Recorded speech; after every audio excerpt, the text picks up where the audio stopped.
Eric B's Daily Vlogs. All right, guys, back with another Facebook Live interview. You guys just missed, I was doing a Manny Pacquiao impression, talking about how tonight Manny's fighting. I forget who he's fighting. Not even interested on who he's fighting because pay-per-view is charging us $100 to watch Manny Pacquiao go 12 rounds just for him to not answer the question when it comes to his boxing match. We all know Manny never likes to answer questions. Manny, you knocked him out in the 12th round. What happened? I felt very, very good. I'm going to go to the rum jungle and go have some rum. And what's in rum? What's in rum? Is there tequila in rum? No, Manny, it's rum. That's why it's called rum. But yeah, that's how Manny is. Got a nice actress coming on with me today. Amor Owens. Moving my head over here because this is where I have all my notes. Cobra Kai. See my Cobra Kai shirt, repping Cobra Kai, Johnny Lawrence, Cobra Kai, WandaVision, had a little role in WandaVision, NCIS, Resident. So what I'm gonna do for you guys, we're gonna do what we normally do. We're gonna go ahead and we're gonna get wait. We're gonna go get this started. So let's get this started.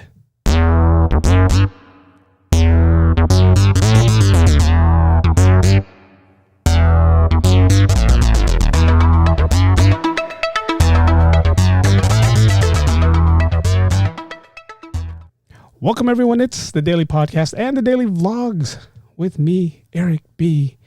I am having a guest coming on board. She's going to come on within the next 5 minutes. Her name is Amor Owens, actress, Filipino actress. Again, she's done a few things. She's worked with a few people that I'm kind of jealous that she works with or worked with. So we're going to get on board with that and ask her a couple questions about that. And before we get all that, you guys have questions, you guys want to throw down some questions, let me know what questions you guys have.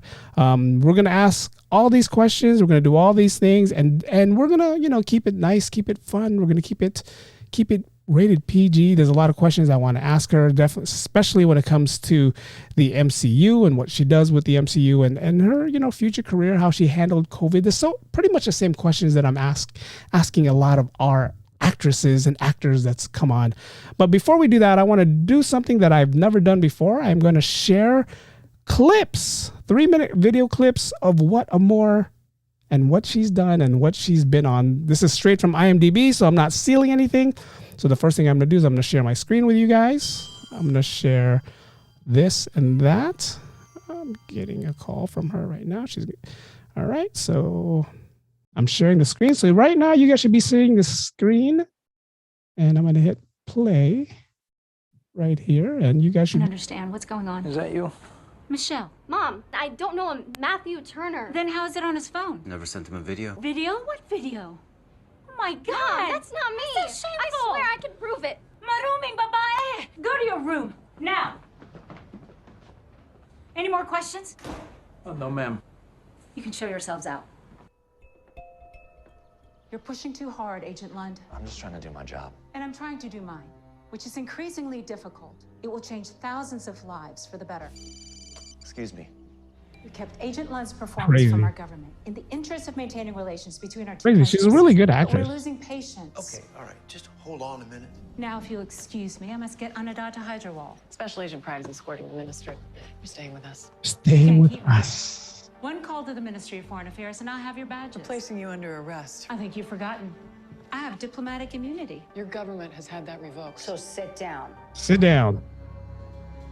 Sit down. I get to have no strings attached sex with someone who's not my husband. We can reschedule. Today doesn't work. But if you and Lee want to do the frozen Mary embryo Jane. transfer Anybody watch before the end this? of summer, That was the plan, wasn't That's it? pretty the crazy. two of you determined what you wanted to do with the 2 embryos you have stored. It was sort of abrupt, you know. And she got to work with Gabrielle We can Union. continue storing them. We would just need both of you to agree to that. Great. I'll see you this afternoon. All right. That leaves only a few options, which I can share with you now. Yeah. Unfortunately, on this matter, you both have to agree. If you're willing to have them disposed, all we need is your signature. Can we also discuss sperm donors, please? Donors. Hello. I was just speaking to the techs about your father's tests. Reboot My hunch is Dynasty. that he has acute lymphoblastic leukemia. It's more prevalent in children. It's been linked to viral infections, environmental factors. Regardless of the cause, we have a clinical trial that's showing great promise. I'll make sure that your father's included. First time in a brain, Dr. Okafor? Dr. Okafor. You guys watched you guys watch Do one, teach one? The Resident, one of my do. favorite shows, Dr. You Okafor. just saw one. Care to try doing one? I would. 1 sec. I gotta read this email real quick. You can read your email on that thing? Yeah. Johnny! Never seen a smartwatch? My smart phone. Johnny! Just be straight with me. What are my chances? You both agreed to split your property, and since you make twice as much as he does, you're probably going to pay some alimony. Fine. I don't care about the money. I just want full custody of my daughter. I care about your money. This is the box of secrets. With proper supervision by a highly trained shaman such as myself, Kind of scary. the power lies in telling your secret to a stranger in the presence of the box. And so it begins. Ooh, I'm not gonna watch that. There she is, Amor Owens. I'm gonna stop sharing now. How cool was that? We were able to see Amor Owens and what she's done, her stuff that she's done, the career that she's done in the past. We have her already waiting in our waiting room. Couldn't really find a good song for her to say, hey, let's get you on here and let's do this and let's do that. Let me go finish this recording. So what we're going to do is we're going to get her on in a minute, and I'm going to make sure that everybody here who's here is ready to have Amor with us. For some reason, my recording stopped over there, so we're going to have to figure this out later on for the double recording. All right, guys, here we are. We're going to get her on. She's going to be live with us on Facebook. Again, if you guys have questions, anything you guys want to throw out, feel free to answer or ask the questions while she answers the questions. And we're going to keep everything PG, G-rated, suitable for kids who are watching right now. All right, here we go. We're going to get her on. It is exactly 5 o'clock. And she is connecting. And here we have Miss Amor Owens. How are you? Can you hear me okay? I can hear you fine. Yeah. Everybody here can hear you. I just shared a clip with your IMDb clip that they put on IMDb with all your stuff that you've done, just to show everybody this is what she's been doing and you know the actress that she is. The first of all, Amor Owens, everyone here, Amor Owens, go ahead and Amor. What I always do is I like to have everyone, all my guests, introduce themselves. So feel free to introduce yourself to everybody watching us right now on Facebook Live. Great. Hello, everyone. Thanks for having me, Eric. I am Amor Owens. I am a mom. I'm a wife. I'm an actress, and an artist and a teacher. Yes. Nice. All that and more. And you're and mom, actress, teacher. No, don't forget Filipino actress, and that's rare for us to really have right now. The past couple interviews I had, I did have a couple Filipino actors, actresses on. So it's always nice to have somebody from what I like to say back home, and to be able to see you on American television is kind of cool to have. Seeing you on shows like WandaVision, Cobra Kai, Dynasty, and one of the clips that I just said, I was like, you were on The Resident. You were there. Yes. You were there with Dr. Okafor. I was like, wow. And the funny thing is, I watched that episode, and with the mask, I didn't even recognize it was you till I saw this clip. I was ahead of the time, so I was wearing the mask before the pandemic. So that was kind of fashionable. Yeah, you foresaw the future. You knew what was going to happen. You're like, let's put the mask on, and 2 years later, here you are with the mask on. When I got that role, I was thinking about my dad. He's passed away, but he would have been so proud. He was a surgeon. Yes. And both my parents were doctors, and they both wanted me to be a doctor. So, that would have been a great thing to tell my dad. But you played one on TV, so that's a good thing. That's good enough, right? It's good to be. acting and being to me, acting, a professional actress is almost as difficult as being a doctor. I mean, you go through the same not the same training. So for all the doctors who are watching, I apologize. That's not what I meant. I meant the acting classes you got to take, the many faces you have to put on. It's like one role. When you and I talked the other day, I mentioned to you, like, I want Filipinos to play Filipino roles, but I know that if they say, hey, Amor, we want you to come on and audition for the show, but it's going to be a Chinese character, and you're going to have to, for actors and actresses, hey, I want to work. I want this. So if they want me to come there to play Chinese, I'm going to be Chinese. Right. So as far as the work ethic that it takes to be successful in this business, I am continually training. And, yes. One of the things I wanted to mention to you was when I first thought about going into this field, I was up against a lot of resistance. In fact, in college, I wanted to major in theater. So before I declared my major, I took a class across the street from the university, and the teacher took me aside the very first day of class, and he says to me, I'm worried about you because there aren't very many Asian roles for you in this industry. And I felt so defeated. And so, that was like the first resistance obstacle that I had to overcome. I still pursued the creative arts, but not in theater. But I found my way back to it a decade later and fell in love with it. And I'll tell you the story later when you ask me other questions about like how I got started and all. But I've been training nonstop for the past 12, 13 years.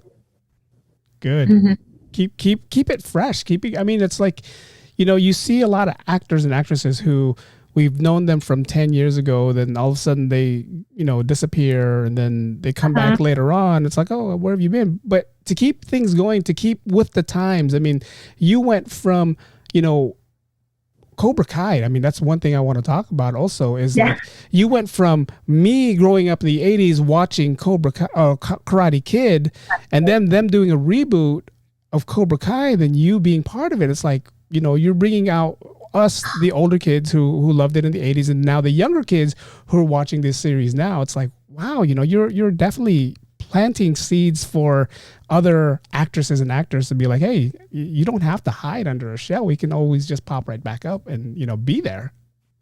Yes. Always be ready. And I wanted to touch on also what you said about like being ready to play whatever role's thrown at you, even if it's like a Chinese role or just whatever role. Part of the things that I have to do as well is learn different dialects and different accents, which I'm a lifelong learner, so I don't mind. I love to learn. And so my kids see that, so they see me working hard to hone my craft and be successful in this business. And the fun thing about being a mom and doing a role like Ashley in Cobra Kai, I told my kids that I booked this role in Cobra Kai. And at the time, it wasn't on Netflix yet. And they said, well, what is that about? And I said, oh, wait, before you experience how wonderful this show is and how awesome this role is, I have to make you watch Karate Kid. And so as a family, we just watched Karate Kid. And then I showed them the episode. They said, wow. Wait, that Johnny is the same Johnny in Cobra Kai? I'm like, yes. And I was on a date with him.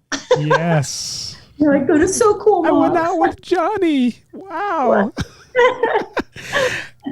I'm going to ask you a question. I didn't bring this up when we talked prior, but this is not, one of those hard questions. I'm hearing a Southern accent from you. And I know reading your IMDb's and all that stuff, you live in Georgia right now, right? Is that still current? So is that what I'm picking up? Am I picking up a Southern accent? Is it thick? I'm very self-conscious. It's just funny because it's like, I see Filipino, right? I see Filipino. I'm like, okay, Filipino, you could pass for Asian, some kind of Asian, but I see Filipino. But when I'm speaking to you, and in some of the clips that we saw, there was I don't know if you were acting and you needed the Southern accent or if the Southern accent just came out. No, it's nice to hear. One. I think which one? I think it was Dynasty. Dynasty, when you came in and you were telling them about what was going on, there was a little accent that just popped out, and I'm like, oh, she has a little Southern accent here. Yeah, it rears its ugly head sometimes. No, I'm embracing it. I'm embracing it as part of me. See, I grew up in Birmingham, Alabama. Okay. Oh, wow. Okay. I went to school in Tennessee and then moved to Atlanta. So whenever I draw out like a word and add more syllables to it, maybe that's why you hear it. No, it's nice. It's nice to hear. I mean, it's like, to me, growing up in San Francisco, you either hear us Filipinos who has no accent, or you'll hear the Filipinos with the thick accents. So we can determine, or you hear the Filipinos who are trying to hide the accent, but it's there. Right? So you have that. Now we have a Filipino who has a Southern accent. It's something, us Filipinos, we can be like, hey, Amor has this Southern accent that comes out every now and then. Every now and then. I like it though. I like it. I guess it's something different. It's something unique that if I was a director and I said, you know what? I'm hearing her little accent and I'm doing a show and it's in Atlanta or in Alabama and I need someone who can give me that accent. Let's get her on here. It's on my resume as part of my skills. It says Southern accent, Filipino accent, British RP. It's there. Nice. And I actually used it for a show. I think it was pre-pandemic. I auditioned for a show and it said Southern accent, and they made me watch a clip of Asians living in the Mississippi Delta. Okay. Interesting. Yeah. There were a group of Chinese immigrants who came to Mississippi, and they that was their homestead. That's where they lived. And I watched this documentary, and the television series was going to be shot there, and they were going to include this population of Asians who live there. Nice. And have a very thick Southern accent. So had a callback and everything. Didn't get the role, but that's okay. Yeah. It is. I mean, it is what it is. With acting, and I spoke to you the other day about, me trying to get into the business, and I don't know if I'm prepared for the letdowns, because there's going to be more letdowns than there's going to be positives. And speaking to you guys, the actors who are acting right now, I hear a lot of, I got to do this 100 times, Mark Ruffalo, before you can get, that one opportunity to shine. And it takes that one opportunity for them to say, hey, this Amor lady, she's someone we need, and we need to get her on and give her more, roles that we can, give these types of characters. And that's something, you actress would definitely want to see. And us, the viewers, is like, again, watching you on The Resident and not knowing that at that time you were a Filipino doctor.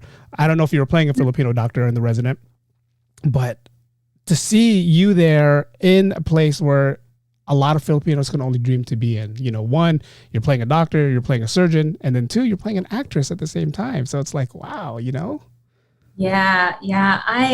I just feel so blessed to have had all the different opportunities that have opened up for me. And I was listening to your interview with Eugene. Yes. And he was talking about, in the beginning, he was having these small roles, and the reps was the repetition of being on set and on all those opportunities in the beginning that he had. That is gold, because that lays the foundation for the bigger roles. And yes. if you're faithful and good in the smaller things, then the bigger roles will come, and you'll be able to handle it. So I always say there are no small parts. I take every role seriously, and I prepare just as much, if not more sometimes, because when you're not speaking and the camera is on you, you better not just be thinking about the line. Like, you need to be grounded in who you are as that character and living that life in that world. Yeah. Authentic and believable.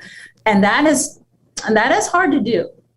That is hard to do. So you have to be the person they're asking you to be. And you know, if they say, hey, we want you to be, you know, Dr. Tony Takeda from, you know, Mary Jane. You have to be that doctor. And like you said, you're right. It's going to take a while for you. I mean, that's why you study your lines. That's why you read your lines. That's why if a director says, do you know your lines? You can't just say yes, but not really know it. You think you know it, but you know, in acting, from what I've learned, is you can't just get by. You have to put your 100% effort into it. Even if you're just the background character, playing an extra, you still have to be that person that they're asking you to be, you know, not too much, not too little, but, you know, put stuff into it. And I always praise actors and actresses for like giving that time. Like, I can't remember to take my medicine the next day sometimes. And for you guys to remember line after line after line, it's like, wow, that's some good, you know, good trade. And when I was talking to, you know, a couple of people that I had in the past, they're like, yeah, you should get into it. You should get into it. I'm like, yeah, I don't know. You know, it's like I said, I forget things too easily, you know?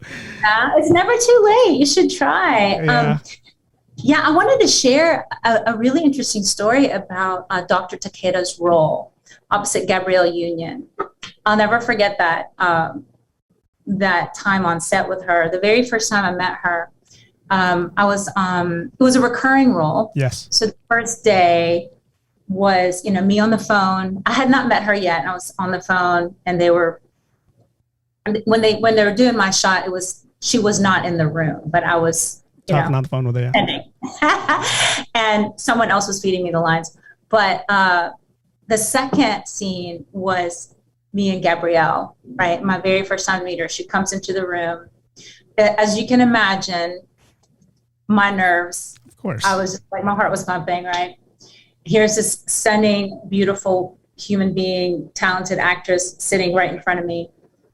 But let me just tell you, she was the nicest, warmest, funniest people I've ever met. And we just connected instantly, and we had this chemistry. And luckily, I was doing a play during that time, and my director was Michael Cole. I was doing One Flew Over the Cuckoo's Nest. Yeah. And Michael Cole played her boss the season prior. Wow. So, yeah. So when we were talking, I told her, I said, hey, we have a mutual friend. And she said, who is that? I said, Michael Cole. And we instantly connected, which was beautiful, because soon after we had that conversation, they started rolling camera. And so right there was this organic chemistry that we had, this relationship of, you know, patient doctor. And also, as far as the process and the craft, not only are you called to know your lines and bring life to your character, but you also have to be able to play off of your partner. Yeah. And take whatever they're giving you and let it affect you. You know, that's, you know, people call that the Meisner technique. And so, and it was so beautiful working opposite her, because she gave me so much and I gave her a lot back, and they capture that on film. Nice. It was just gold. I loved it. We saw that on the clip. We saw that on the clip when everyone was watching. I brought this up before with another actor that I had. It's how important is it for you to have a supporting actor or an actor that is, you know, giving you 100% the best that they can give you. I know there's actors and actresses out there who they're so up here that if you mess up your line, if they see that you're nervous, anything like that, they're going to go after you and like, hey, if you can't do it, let me get someone else that can, right? That's usually how some of them are. So how important is it that you have someone like a Gabrielle Union who was like open and warm-hearted to you and made you feel comfortable in the role that you were in? Well, she just made my job so much more enjoyable and fun and easy. I'm not saying easy. It wasn't easy. It was challenging, but it was just more fun to play. Yeah, you know, to play that role, and I got in my character instantly, and I mean, I really felt like Dr. Takeda, her fertility specialist, and you know, when I'm on the other side of the camera and my partner has the camera on them, I'm the kind of actor that's very generous. I give them what they need. Yes. I know what that's like, on the other side. Now, there are going to be times like that scene I was telling you about was on the phone where you have to use your imagination as if you're talking to her. So that's another technique, that you train yourself to do. Yeah. Use your imagination, do sense memory, whatever crafting you need to do to make that believable. You do that. Yeah. So, and then of course, the editor is also your best friend because they can make you look really good. They'll take that that somehow makes sense and makes you look good. Yeah, that's good. That's good to know. It's good for people like me who's on the verge of, do I want to do it? Do I want to get into it? And people out there who's like, I want to do it. Can you give me advice? Those are good advice to give out for people who are starting or trying to get into it. I see myself more as an ad lib type. If I got into it, something where I'll know the lines 50% and then the next 50, I'm just going to kind of make it up. But still, that's just how I see myself doing it if I ever got into it. And I know there's a lot of directors out there who doesn't like that, who wants to stick to the script. I've heard horror stories where, directors there's a reason why we hire writers for you to read what they're writing, not to make up what you're, Right. But, it's just, again, it's hard for me to say this is something that I want to do. I mean, don't say I'll never do it. I can make a good extra in the background and just, be that crazy guy running around with a Cobra Kai shirt. Oh, I see that. I just saw that. I want one of those. I don't even have one. I got this at Hot Topics. So I'm going to get one. You're the second person that says you're not getting any swag from the show. I want a swag. We're buying this ourselves, guys. We're buying this ourselves. I'm going to stick to the I wanted to talk to you about the improv. Yes. About the improv. Yeah, feel free. Go ahead. I would like to encourage you to take that. And that's something, I want to share as well. Improvisation is something I think is very, very important in your training. Yes. Now, there have been a few instances when I was on set. Actually, the two films that I was in, Irresistible and with Jon Stewart and Steve Carell and Rose Byrne. Yes. Had a bit part on there. I actually had some lines that I improvised, but it never made it. But that's okay. My face got on there. Yeah, that's all that matters. Yeah. And also the film Little that I was in with Marseille Martin and Issa Rae. And both of those films, I had to improvise my lines. Talk about nerves. Yeah. I didn't, in Little, I had a script, but Tina, who was the director, had me and my friend, we were in the scene together, improvise for 15 minutes after we actually did our lines. And luckily, people at the Video Village loved it. They were laughing so hard because we were tag teaming so well. We were having so much fun. Yeah. I never made it in the movie, but it was a lot of fun. And they loved the improvisational part of it. And also, recently, I've had a couple of auditions where I was asked to do a take straight from the script and then another take completely improvised. Oh, wow. Yeah. Wow. So there's definitely room for improvisation, especially if you're an A-list actor. You can pretty much call the shots. Yeah.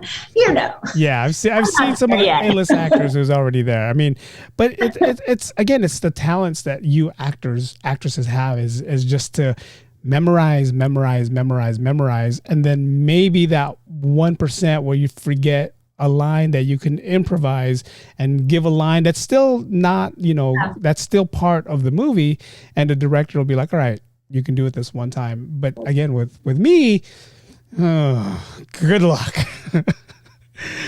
But try it, Eric. I'll try one day. The opportunity is definitely there. There's people definitely asking, and it's just me taking that step to say yes, I'll do it. From there's a lot on my plate. There's a lot of things that's going on right now, work wise. I told you the other day I was in the middle of football practice when we were talking.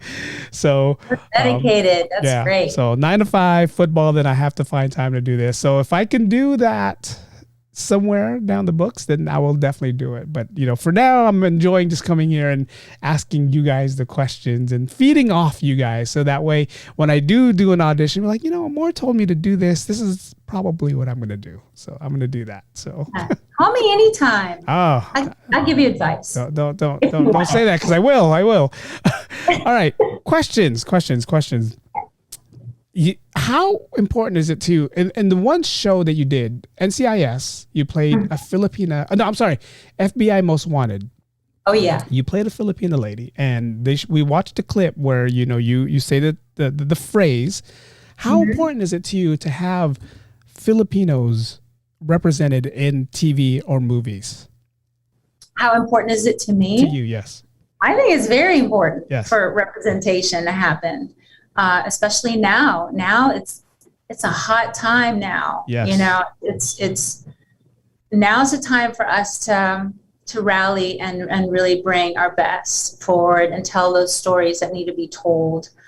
I was so happy to have gotten an opportunity to audition for that Filipino mom, Susan. Yes. And in fact, when I got it, I thought, well, this has my name written all over it. I'm going to do my best on this role. And I try to get the script, but sometimes it's not available. Yeah. So I try to get as much information as possible. I do my research on the production and all the other different roles, what's happening in the show, and who I'm going to be playing with. And when I read the script, I had to say maruming babae, right? Yeah. And I actually had to improvise more Tagalog lines on my second take, because casting asked me to do a second take. They gave me notes and add some more Tagalog. So I quickly called my sister. Marunong ba ako mag-Tagalog? Okay. Yeah. But konti lang. And so I called my sister, and I wrote up my Tagalog. I ran it by her, and she said, "Oh yeah, that's perfect." And she added more to it. I got the accent, everything, and casting loved it, because they wanted someone who was fluent or conversational, and I am. I just need more practice. I'm just not around a lot of Filipinos here. So anyway, they loved it. And when I got to set, I asked Carlos Bernard, who was the director, if he wanted me to add some more Tagalog. And I think the scene had just enough in it. And you just never know how much they need with the short amount of time that they have. So, of course, I respected that. But I was ready. I was ready to add ad-lib and say something else to my daughter who had a tattoo on her back. I had a lot to say about that. I have a daughter too, so. So you know. I know. And it's scary, because growing up Filipino, and all my Filipinos who are watching understands this. Growing up Filipino, when your mom goes from English to Tagalog, you know you're in trouble. You know there's some serious stuff that's about to happen. And when you were doing that scene, I didn't know you were going to speak Tagalog. I was like, I feel bad for her when these FBI agents leave. I almost said, when I said, go to your room, I almost said, lumayas ka. That's what I said in my improvisational line. I said other Tagalog lines before that, but I almost said it on that take, and I thought, no, better not. Yeah. See, this is what I mean about Filipinos in Hollywood. This is something that I would definitely like to see. I mean, there's, I talked to Eugene, and there's this thing, Joe Coy's doing right now, where it's like a Filipino family called Easter Sunday that they're putting out, and that's one of many that I would like to see more of. When I spoke to you, I told you I spoke to Jane, and when I spoke to Jane Rambawa, I told her that I'm visioning a show where it's an all Filipino cast. And the director, the producer, the costume designer, the hair designer, the caterers, everybody, camera people are all Filipinos. So that way we can say, look, we're not just actors, we're directors, we're writers, we're costume designers. So that way, all these young kids who are like, hey, I want to get into acting, but I don't see enough of our color there, right? It's like, look, you don't have to, if you want to get into Hollywood, you don't have to be in front of the camera. You could be behind the camera. You can be the writer. You can be the hair designer, all that. So it gives, like kids who are trying to get into the business, but they know like, hey, I don't know if I can, but you're talented when it comes to writing. Mm-hmm. You can be a writer and still make it to Hollywood. You can be a producer and still make it into Hollywood. So it's kind of like when I say I want to see more Filipinos in Hollywood, that's my vision of a movie, a TV series, something like that, where it's just an all Filipino cast, everything, one day it might happen. One day, like I said, it's getting close. Joe Coy's already doing something where, he has the majority of the cast is Filipino, which is kind of cool. But I still want to take it that first step further where everybody is Filipino, just everybody. And it's just, we can say this is where it begins and this is how we all, that's just my vision when it comes to Hollywood. So seeing a Filipina like you, I'm sorry, I'll let you talk. Seeing a Filipina like you in Hollywood, it's inspiring to me, because, growing up, the only Filipinos we saw on TV or like on, back then, Filipino shows, speaking Tagalog. Right. We've never seen Filipinos make it to Hollywood. And when we did, we were like, oh my God, she's Filipino. He's Filipino. Wow. It's like, oh wait, I think he's half Filipino. Okay, well, we'll take it. And we'll take the Filipinos. So to see that and to hear that, exactly, to hear it on a major show, it's like, wow, this is kind of cool. I like this. This is definitely good for us Filipinos who are trying to make it into the business. So. Thank you. Well, interestingly enough that you say that now, because I am on board with that vision and I appreciate that vision so much. I am, before acting, I was also a producer and a costume designer. So I worked in the art department, but I was also a line producer for a boutique film company in Beaufort, Georgia. And so I learned a lot about behind the scenes and the making of a movie. And, I also enjoyed that. And so I'm actually developing something. I'm writing and developing something that's somewhat autobiographical. So it would involve a lot of Filipinos. I'm in. Yes. I'm in. Okay. Let me know. You better take acting classes. I will. I'll ad-lib half of it, but I'll be there. You what now? I'll ad-lib half of them, but I'll be there. Hey, there's room for that. We'll work on that. Yes. But I know some Filipinos who are already writing and directing. In fact, I was in a film called Groomed. It didn't make it on my reel, but this is one of those roles that I would love to reprise because it's based on a true story. I love that. And it was written and directed by Angelo Reyes, who is Filipino-Italian. Nice.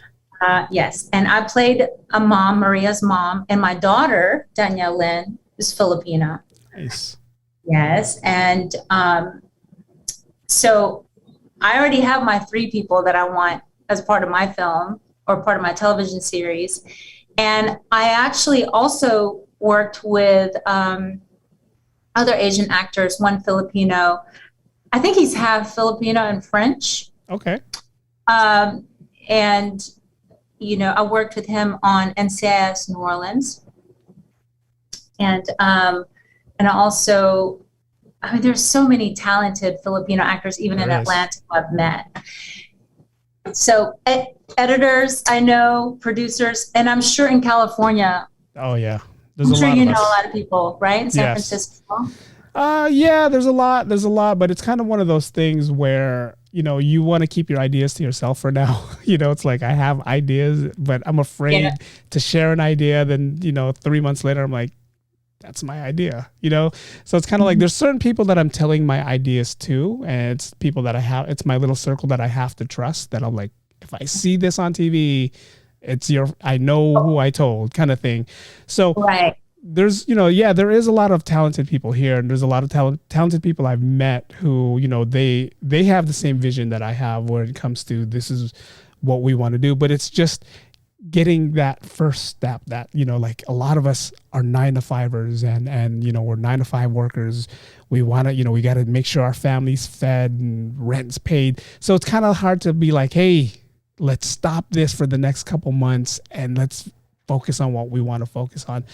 Because, you don't know if it's going to be successful. You don't know if it's not going to be successful. And again, like I said earlier, it takes that one for it to be successful. But I think it's just the fear of it not being successful is what a lot of us here in the Bay Area is like, I'm going to work tomorrow and tell me what happens after that, I don't want to be left off the boat either. So, I want to be on that boat when something successful does happen. So. Yeah, I think, I'm a firm believer of starting small and just kind of transitioning to something bigger. Yes. Right. So my goal for myself is to write plays, like short 1-act plays that's kind of loosely based on my idea. So I'm journaling a lot and writing a lot.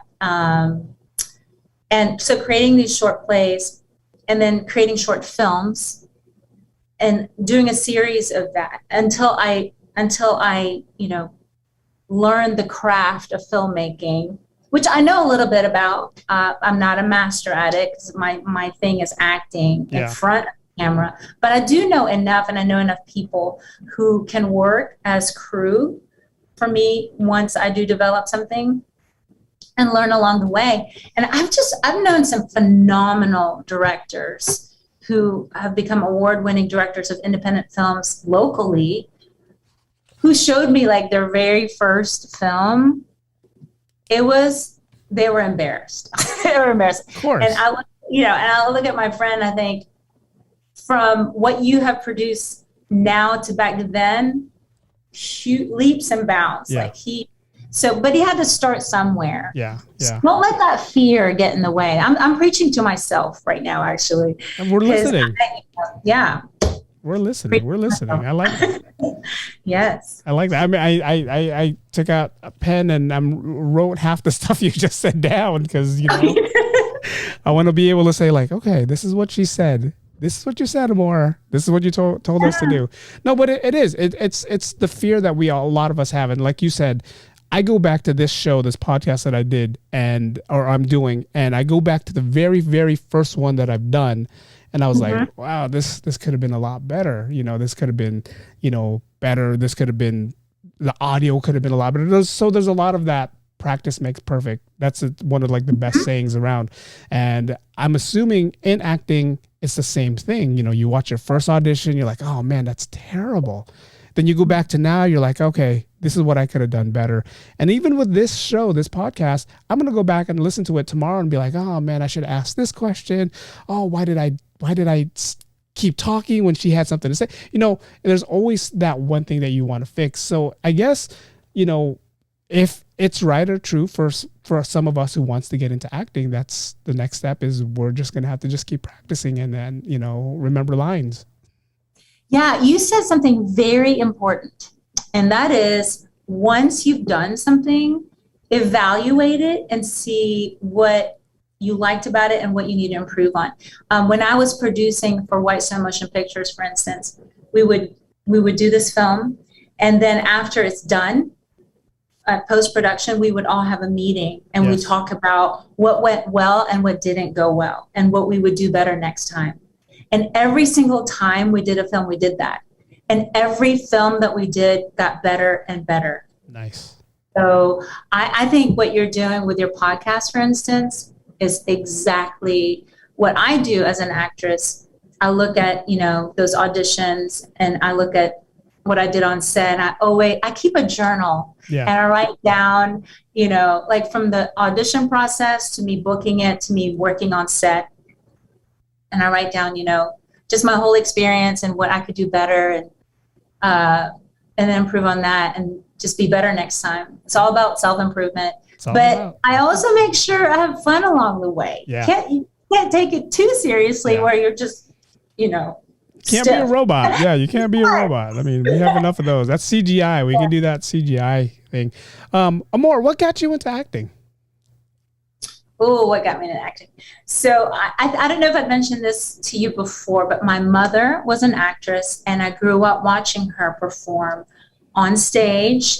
She was an opera singer and concert pianist. She also did a television show. It was like an arts and entertainment show with her best friend and they performed. And I went with her to every rehearsal at the Cultural Arts Center in Manila. Nice. And I went to the television studios since I was 5 years old, since I can remember. So that was my very first introduction into the world of entertainment. And then in elementary, middle, and high school, I didn't do any theater. I had stage fright. So my mom taught me music and voice. Okay. So I had stage fright. I loved watching the plays, but I never was trained in performing on stage. But I did perform as I played in the band and I sang in the choir and I did my solos. So I guess that's kind of, that's stage work, but not acting in a play. So after high school, I went to college, and that's when I was sharing earlier that I decided to take an acting class to see if I wanted to major in theater. Yeah, I loved Shakespeare, so I would always watch Shakespeare plays in the park. And then that teacher, you know, he was just not very encouraging. I felt deflated after that. So didn't pursue acting in college, and it wasn't until after college when I was working freelancing as a costume designer. I was also teaching. I was doing plays in my classroom because I love the whole idea of drama and reading the plays and the novels and things like that, and literature and historical plays. And so I enjoyed doing all that. And let's see, where was I going with this? And so when I was teaching and I was producing the films, I met other actors who encouraged me to take up acting. Nice. And one of my dearest friends introduced me to a woman named Sandra Dorsey. She's retired now. She's a teacher in Atlanta. She did Broadway for like 20 years, and she introduced me to the Stanislavski method and the Strasberg method. Wow. And I taught with her, and she taught me that, and I fell in love with it. Nice. Wow. I fell in love with it. And she was so encouraging and inspirational. She drew out the artist in me, the performer in me, and just helped me understand the process, understand the process that works for me as well. Yeah. And then from then on, I did community theater. After I studied with her, I went to Yale Summer Conservatory and did that for a summer. And then I have continued to study Meisner, Larry Silverberg, and other techniques. They all kind of speak the same language, but they use different words and different exercises that you can use to get into character. Yeah. So I try to study with the very best. Yeah. Like I took improv at Second City, I studied at Yale, and I audited a class with Larry Moss. I don't know if you know him. He's wonderful. And so I got into acting because of a teacher named Sandra Dorsey who encouraged me, and my mom too. She was a huge influence on me. Trying to think. Yeah, pretty much. That's pretty much it. Good. I mean, how you mentioned you're not the only one that I spoke to that mentions, studying the craft, owning the craft. I hear a lot of people right now who's like, hey, I can go into this audition and not have any, experience under my belt and, own this character. How important is it to you as an actress to say you have to own it, you have to take your classes, you have to study, whatever is given to you? Because a lot of people think I can just go into an audition for whatever, get it, without even taking any acting classes. Well, okay. So I've heard stories of people nailing an audition, okay, getting cast, then getting on set. There is this thing called set etiquette, and there's this culture on set. Yes. Long hours on set. And one thing that has helped me being a producer behind the camera is knowing these long hours. So if you don't have technique or craft, then, and I know some people who are self-study, kudos to them. And I know I've heard of other A-list actors who didn't do classical training or anything like that. And they're making it, they're very successful. Yes. But for me, I think technique is important because of those long hours. One, you have to be in shape for those long hours, and mentally, physically, emotionally. You have to be able to, if you're doing a role that requires a lot of mentally, physically. Oops, sorry. Oh, that was me. Feedback. Go ahead. Sorry about that. No, that's okay. Like, for instance, if you do a role that's very emotionally taxing and you're crying a lot over and over again, every take, you have to have a technique to be able to sustain that. Yeah. Take after take. A book I would highly recommend that you read is a book called Making Movies by Sidney Lumet. Sidney Lumet, okay. Yes, yeah. So he directed Dog Day Afternoon. Wow. Okay, yeah. I already know the movie. Yeah, and he was talking about all these takes that he had to do. Even with a movie he did with Marlon Brando, they did so many takes, and it was emotionally taxing. Yeah. And, and I believe Marlon Brando, he studied the method, but he had a method. He had a technique to go in and out of that role. And I don't know what Al Pacino uses, but that takes stamina, right? Yeah. Stamina and technique to be able to pull that off well. I know of an actor who got into the role so deeply that this person couldn't get out of it. Wow. Yeah, and that's kind of dangerous. Yeah. Right? So, but they eventually calmed down. They eventually got out of it. But for your emotional health, you need to have a technique. Yeah. Out. I mean, we hear the horror stories. We heard the one with Jared Leto when he's like trying to get into his character, and like he goes into a restaurant and he's still in character and no one knows that he's in character. So yeah, there is a way that in yourself that you have to be able to know what is real and what is not real when it comes to this. Yeah. So, I mean, it is a fun, I see method actors and actresses as like, wow, you guys are super talented because you could keep this 24/7 when to me, it's like trying to act that way is going to be a little difficult, but if that's how they do it and that's how they get it done, that's, again, kudos to them for getting that done. But I'll definitely check out this book and read this book. Your mom is your influence. Biggest is the reason why you got into acting. She introduced it to me for sure. And she was,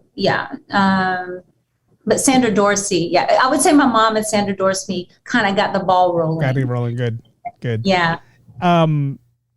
Out of the characters that you have in all the shows that you've done, which character do you think you can say, this is me, this is Amor, this is exactly how I am at home? Wow. Okay. I thought, I'm going to answer this two different ways. Yeah, that's fine. Two different ways. Every character that I've been handed and worked on, I've always found a connection. There's always something about each character that I can personally connect to. Okay. Okay. So fair enough. Like all the roles I've ever played, and every role that I will play in the future, I will always do that. Yes. So to answer your question, in another way, I would love to be able to play a role, and I'm going to name these 3 lady characters, strong female characters. Alicia Florrick in The Good Wife. Yes. Olivia Benson in Law and Order SVU. And Wanda Maximoff. Oh, wow. WandaVision. Nice. Nice. Yeah, I had to plug that in there. Plug that in. And the reason why those characters I resonate with the most is because they're strong female characters. They run the organization. They're of, high power, high influence. They take care of their families. Yes. And they fight for justice. Nice. Those are the kind of roles that I would love to play. And that's roles I wouldn't mind seeing you in the near future. And if anybody is watching or listening, let's get them more on there doing these. If you could be a superhero, which superhero would you want to be? You mentioned Wanda. Other than Wanda, is there a superhero out there that you say, hey, I think I can play the superhero role? Wonder Woman. I know. I mean, it might be cliche, but I love her. I love the it's funny. one. I have a coworker, and me and my coworker were very nerdy when it comes to superhero movies, and we were talking about the last Black Widow that just came out with Scarlett Johansson. And it's good. how they took one of the villains who was Taskmaster and they made her into a female, but in the comic books, Taskmaster is a man, and it's like, he was like, that's kind of upsetting because I was hoping it'd be a man. I was like, well, it's an all-female movie. What do you expect? You can't. It's kind of hard to say Taskmaster's a man and then beating up all these women. Then that's a whole different story, right? Then he's like, well, you know what? With them putting all these different characters in different roles, why can't there be a Wonder Man? Why does it have to be Wonder Woman? And I said, there is a Wonder Man, but he's called Superman. Superman. There's the same thing. It's like, oh man, it's hard to talk to certain people when it comes to, like certain things that they want to talk about. You mentioned WandaVision, but I want to throw this out to everybody. Everybody, if you watched her, she was in WandaVision. You were in season 5, episode 5? Six. Yeah. It was the end scene where Vision is walking around and he walks into that part of that place where everyone's like stuck in time, and you were there and you see you clearly. But what a lot of people don't realize is before that in the MCU, you were an Ant-Man. And you were, I was featured in Ant-Man. I was a featured extra on Ant-Man. But I saw you. I clearly saw you. If you guys watch Ant-Man, 9 minutes, 36 seconds into the movie, she's there behind Darren Cross and all the other guys who are trying to invest in this new serum that he just invented. Yes. We can see you clearly. I'm like, oh, look, there she is. Right there. I made the trailer too. Oh, okay. See, okay, we'll watch. Now I gotta watch the trailer. But that was a cool thing for you to be part of. I mean, like MCU wise, like everyone right now is like MCU is the big thing. You being in Georgia, you're right there in Fayetteville where they do all the filming for Marvel. Is there anything for you in the future, Marvel-wise, that you can tell us? I know Marvel's very secretive when it comes to, things, but is there any auditions you can tell us that you're going out for or anything that you've done that Marvel won't get us for? No, I would love another role in the MC universe, maybe even WandaVision. Yeah. But let me just tell you, being in the MCU is amazing. Yeah. I remember the first time, if you don't mind me going off on a tangent, the first time I walked on set of Ant-Man, it was like another planet. Yeah. They converted this archives building that I used to drive by in downtown Atlanta, nondescript building. They converted that inside of that building into PIM technologies. Wow. It was amazing. Yes. And I remember walking. We got fitted, we put on our wardrobe and everything, and we were called to set, and I was walking in, and this is cavernous inside lobby of PIM Technologies, and I see Michael Douglas and Evangeline Lilly and Corey Stahl and Peyton Reed and all the people, and all the cameras. I was awestruck. I felt like I had stepped into another planet. Yeah. That sounds amazing. Yeah. And I wouldn't mind seeing you again in WandaVision with season 2 coming out and them bringing back, maybe they'll bring back the same characters that were living in that, that little neighborhood, and they bring you back and you're unfrozen and now you're speaking to them.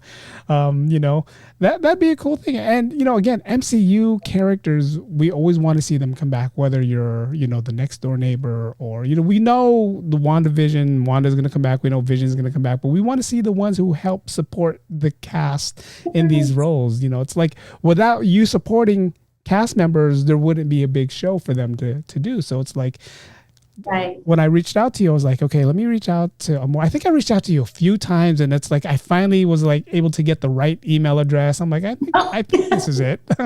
I'm not sure, but you responded right away. I'm like, all right, cool, perfect. You responded right away. There's some of them that I reached out to. It's like, okay, still waiting. Did you guys get that message? No, it's okay. It's kind of like to me, this is like my way of acting, right? It's kind of like I got to reach out to so many people and I got to wait for that one phone call back to say, I'll do it, And when I get it, it's like, yes, I do my homework. I do all my studying. I watch everything that you put out there. And it's kind of like my way. To me, it's like, it's tranquil when I do this. It's like, it takes me away from reality. It's like the 9 to 5 that I work in is so stressful that when I'm here speaking to you in Atlanta, when I know it's almost time for you to go to bed, I'm like, wow, I'm speaking to someone who I just saw, on TV not that long ago. It's kind of like, it's to me, it's kind of it's a nice thing. Yeah. I enjoy it. I enjoy doing it. Thanks for inviting me. I did some research on you too. There we go. So I listened to your podcast and I was impressed. Wow. And knowing you're Filipino, I'm like, of course. Yes, that's a big thing. I mean, it's like I'm very big on Filipinos trying to get into, ahead in the world. And and I talked to Eugene the other day or last week when we were talking about Filipinos, it's like, I want to see us Filipinos represent Filipinos. And with this past Olympics that we just had to see, our weightlifter win a gold medal and our skateboarder who didn't win, but she still represented the Philippines. It's kind of like, wow, we need to represent more. And, and like I said, it doesn't have to be. I'm tired of them saying, oh, you're Filipino. What do you work? You work in a hospital? And, my answer to them is, yes, I do. So sorry. Yes. There's nothing wrong with that. Yes, I'm that typical Filipino. It's not a hotel, but it's a hospital. So I say that too. I was like, I'm on TV. I do work in a hospital. You do work in a hospital. You do. You did. But no, it was nice to me. It's like, I like reaching out to the ones that I know, not just because when I reached out to you, it wasn't because of WandaVision. It wasn't because of Cobra Kai. It was because of everything you've done before that got you these roles. It's like you had to start somewhere in order to be, Ashley in Cobra Kai. So it's like to see that, it's like, and to hear your story about like how you got started and what you have to do to prepare. I mean, those are things, it's different for everyone that I spoke to. It's like, it's different. You guys all have different methods, and it's like to hear the different methods everyone has. It's like, wow. And again, for you to work with the people that you mentioned, Michael Douglas, Evangeline Lilly, Gabrielle Union, those, to me, it's like, wow. That's probably another reason why I can't be an actor, because I'd be too busy like, wow, you're Michael Douglas. You're Michael Douglas. I know. It can really, again, you have to have the sense of owning your space and being confident in yourself. That is a life skill in and of itself that you take with you when you work on set. So having a technique, having a craft, doing your homework, being confident that you can do the work. Yes. You can show up on set and be that character and live that life, be authentic, enjoy yourself along the way, be able to connect with your partner. And even, one of my favorite actors is Paul Bettany. Yeah. And that was amazing working with him on that set. And with Jack Schaefer, who's a showrunner, I have like so much respect for for all of them, Matt Shackman, who's the director, and so much respect for Marvel Studios in general.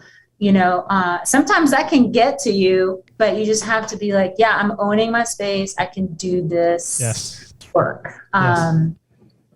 Yeah. So, I love that confidence. I mean, that's confidence that I like to see. And, you know, again, going from where I started to where I am now, if you watch the very first interview I had with somebody, I was freaking out and I didn't know what to say. But doing this a few more times, trying to get, you know, the thing under your belt, it's kind of like, all right, let me ask her the right questions. Let me make sure that I don't make myself look like a fool by asking the wrong questions. That's why we do the pre-interview to talk about what we're going to talk about, which is cool. And, you know, for you to come on, taking your time, 3 hours ahead, it's what, 9 o'clock? It's going to be 9 o'clock out there. You know, is it? Yeah. Let's see. Yeah, it's 9. Yeah. Yeah. Thank you. I mean, thank you for coming on prime time. I know everybody's probably watching the Pacquiao fight or getting ready to watch the Pacquiao fight. Pacquiao's tonight? It's tonight. Yeah. Oh. Yeah. Okay. Just wait for the post interview. The post-fight interview is the best ones because, you know, I mentioned earlier, he doesn't answer all the questions when they're asking him about the fight. He's always talking about something else. He's probably going to talk about him running for president and saying, you know, don't forget to win. Yeah. Oh yeah, he'll win. Of course. I don't know. Durate will probably not let him win. So we'll see what happens. But Amor, thank you so much for jumping on the show. And you know, I tell everyone who comes on the show, whenever you ever want to come back on, you're definitely welcome to come back on. You want to talk about a new project, maybe a book you're writing, you know, maybe the Filipino movie that you're going to put out or TV show you're going to put out is going to be rolling and you want to plug it, definitely let me know. And now you're definitely welcome to come back on the show anytime. I will. Thank you for having me, Eric. This has been so fun. I love getting to know you. I'm hearing that Southern accent. I'm like, wow. Oh, no, I like it. I like it. Trust me. I have cousins. I'll go back to them. And my cousins are watching right now because I can see them watching. I have cousins who grew up in Little Rock, Arkansas. And, you know, they're, you know, half Filipino, half white. And hearing them, when I first heard them, I was like, what accent is that? You know, it's like hearing, and my dad would say, that's that country accent for the first time. It's like, it's not country, Dad, it's Southern. It's the Southern accent. There's a big difference. And when I hear it, it reminds me of them when they were living out there. So whenever you come out with it, I'm like, oh, there it is. There it is. No, keep it. It makes you unique. It makes you different. It makes you, you know, like I said, you're going to find that one director, producer and be like, I like her accent. Let's get her on and just be yourself. So can I share a funny story about the Southern accent? So I'm actually in New York right now. Okay. Because I was doing some auditions here. But the first time I moved to New York for about 6 months, I went for some interviews. And I had a headhunter, and she was from New Jersey. So she had the entire department come to her cubicle where I was sitting, and she asked me to speak with a Southern accent, and I had all these people staring at me. It was like show and tell, and I had to do the Southern accent, and I opened my mouth. I started talking like Rosie Perez. Wow. They were disappointed. They said, no, that sounds like us. I was like, I know. So they talk with a Jersey accent. They never heard my Southern accent. Oh man, I hear it a lot. So, you know, for you guys who don't know, rewatch the show. You'll hear her come out with, you know, a couple things. Again, in Dynasty, that one scene, the clip that I showed you guys, when she came in there as a doctor, you heard that Southern accent. I'm like, is she supposed to be playing a Southern doctor? Yes, I was. You were. You know, we have accents like that in the Philippines. What are you talking about? So. Right. No, but thank you for coming on. For you guys who are watching, catch her on Being Mary Jane on BET, NCIS, FBI Most Wanted, Cobra Kai is Ashley. All that is available on whatever streaming platform you guys have at home. I'm not going to name them all, but you guys have streaming platforms that you can watch this at home. Again, Amor, thank you. I love the name Amor too. Amor. If you guys don't know what Amor means, then you guys go get a dictionary and look up what Amor means. Thank Amor. you so much, Eric. Thank you, everyone, for tuning in. And I'll be back soon, hopefully. You'll definitely be back. Definitely come back on. I want to hear, future plans. I want to hear what's going on next, and good luck in the future. Good luck in whatever you have planned. And I can't wait to see you back on the big screen, the small screen, and whatever screen we can watch you on. Great. Maraming salamat. All right. There she goes. All right, guys. Amor, let's give her a round of applause before she leaves. Bye. Have a good night. Good night, Amor. Thank you. Thank you. All right. Amor Owens. That was cool. Cool interview. And for her to be out there and tell us exactly what we should be doing as, if you want to get into acting, if you want to get into some kind of acting, that's definitely a cool thing for her to do. And which was cool. She definitely, killed it with a lot of the questions that I asked. And I definitely love that. If you guys didn't see that clip that I showed earlier, I'll play I the don't scene. understand. What's going on? This is her right here. Michelle. Mom, I don't know a Matthew Turner. Then how is it on his phone? Never sent him a video. Video? What video? Oh my God. Mom, that's not me. That's so shameful. I swear I can prove it. Maruming babae. Go to your room. Maruming babae means dirty little girl in Tagalog. I think that's what it means. But again, sometimes Tagalog doesn't translate right in English. There's a couple words that, again, doesn't mean right. You know what I'm talking about.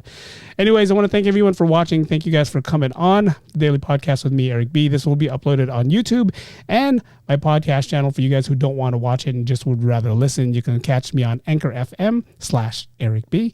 And you can catch me on YouTube, the Daily Podcast. Actually, it's the Daily Vlog with Eric B, but this is just the podcast. But until the next time, the next guest is definitely already being worked on. I want to thank you guys for watching. You guys are on Facebook. I see you guys. Thank you guys for jumping on. Thank you guys for listening. The podcast has ended. Go in peace. Where is it?